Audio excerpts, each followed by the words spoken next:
très heureuse de vous parler d'un nouveau livre, Laissez faire le yoga ou L'effort silencieux des graines, Let it be yoga.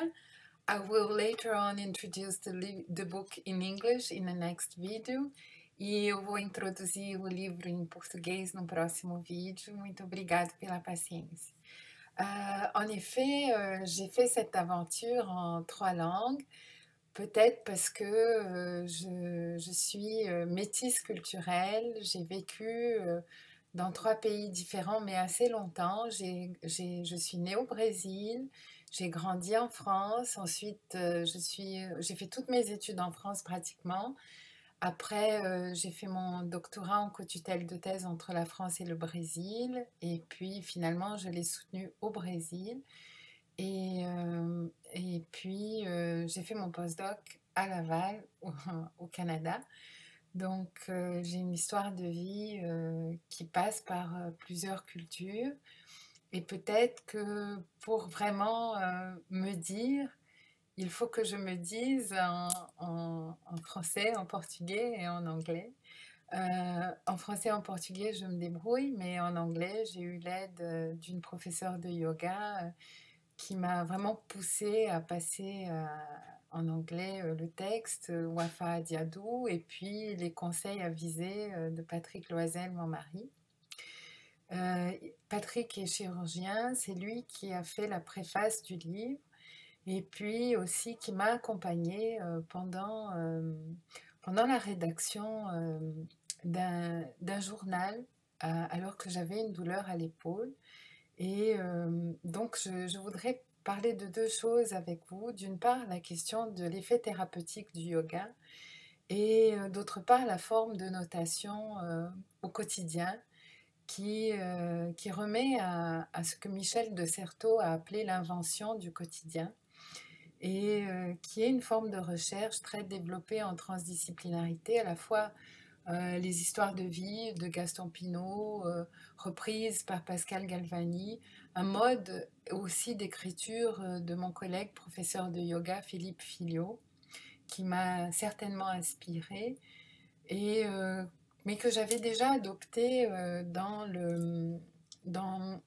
ma première thèse, Le risque de philosopher, qui est écrite sous forme de journal et sous forme conceptuelle. Elle date de 2003, cette thèse, mais elle n'a été publiée que bien plus tard, euh, comme souvent, et simplement en portugais, hélas. J'ai pas encore eu le temps de traduire cela.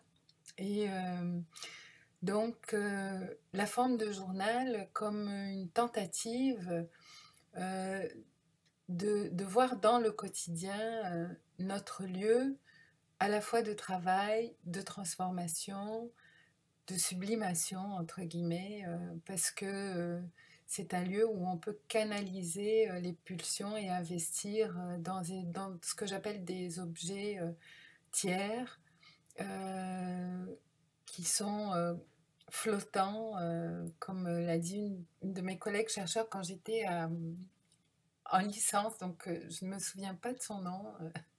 Je m'excuse pour cet oubli, ça fait quelques vingtaines d'années, mais le nom m'est resté, des objets qui flottent et qui peuvent circuler entre nous et qui sont soit des chants, des musiques, des livres, des poèmes, enfin des productions quotidiennes, des toiles, des inventions.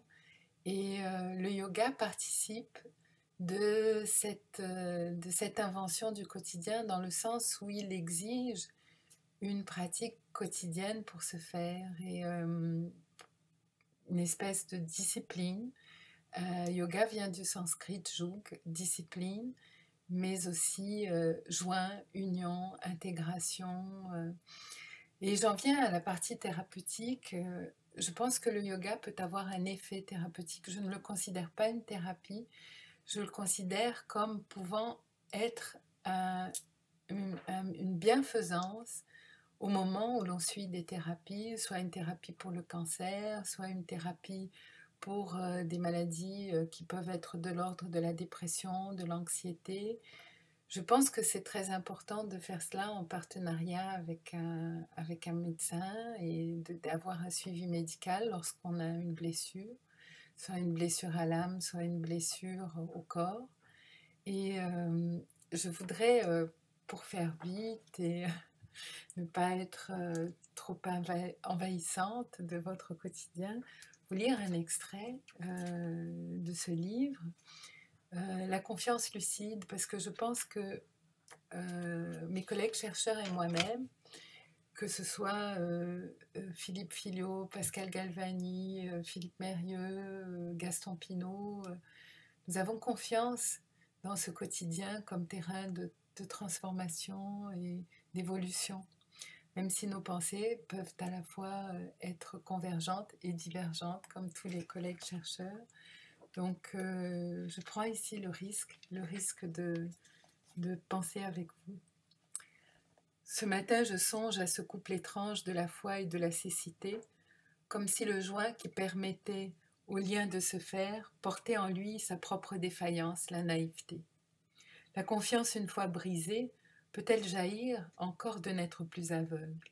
De nombreuses personnes ont fait le deuil de la confiance en l'autre après un brutal accès de lucidité. Saurait-on penser à une confiance lucide, clairvoyante? Pourrait-on être dégrisé et confiant cependant? Et en quoi cela consisterait-il? Oui, je t'appuie, mes genoux c'est faillible, apprenant. Je suis quand même là pour toi et pour moi. Je sais que je te décevrai, que tu me décevras, mais je demeure confiante en toi, en moi. Malgré la distance abyssale qui nous sépare par tout ce que nous ignorons de l'autre et de nous-mêmes, et qui peut parfois désagréablement nous surprendre. Et il faudra peut-être repartir 100 fois, après avoir chuté 100 fois. L'égibilité d'une relation tient peut-être à ce fil-là. Choisir par qui nous accepterons d'être déçus et auprès de qui, lucide, nous souhaiterons cependant nous tenir.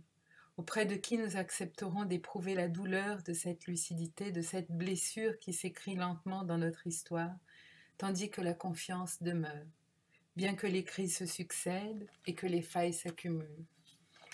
Voilà ce que nous trouverons seulement dans le manuel de la vie, entre les lignes d'un regard, d'un échange épistolaire, une étrange complicité lors de nos désastres attendus, connus et que nous accepterons vaillamment de comprendre pour poursuivre une histoire qui se tisse chaque matin plus belle, car elle surnage notre médiocrité en ayant en vue nos éclats de sagesse momentanés.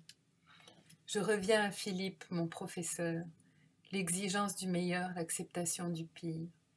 Et après tout le pire, toute la tension du pire, voir à l'horizon un peu de bonté vraie et tiède comme le pain frais, écouter un texte nu qui se déploie comme on se défait de toutes ses parures, pour laisser reluire le simple ornement de la police et de la nudité à la lumière du jour. Merci beaucoup de votre écoute ce matin. J'espère vous rencontrer bientôt dans un prochain vidéo et puis au moment du lancement du livre. Je vous informerai très bientôt aussi du lieu du lancement à Montréal. Le livre est déjà disponible en France, à la FNAC, Amazon, chez De Citre. Donc, laissez faire le yoga, Let It Be Yoga, et Les Forts Silencieux des Graines. Et puis, au Canada, il sera disponible à partir du 13 mars. Donc, nous avons le temps de trouver un lieu sympathique pour le lancement. À très bientôt. Au revoir.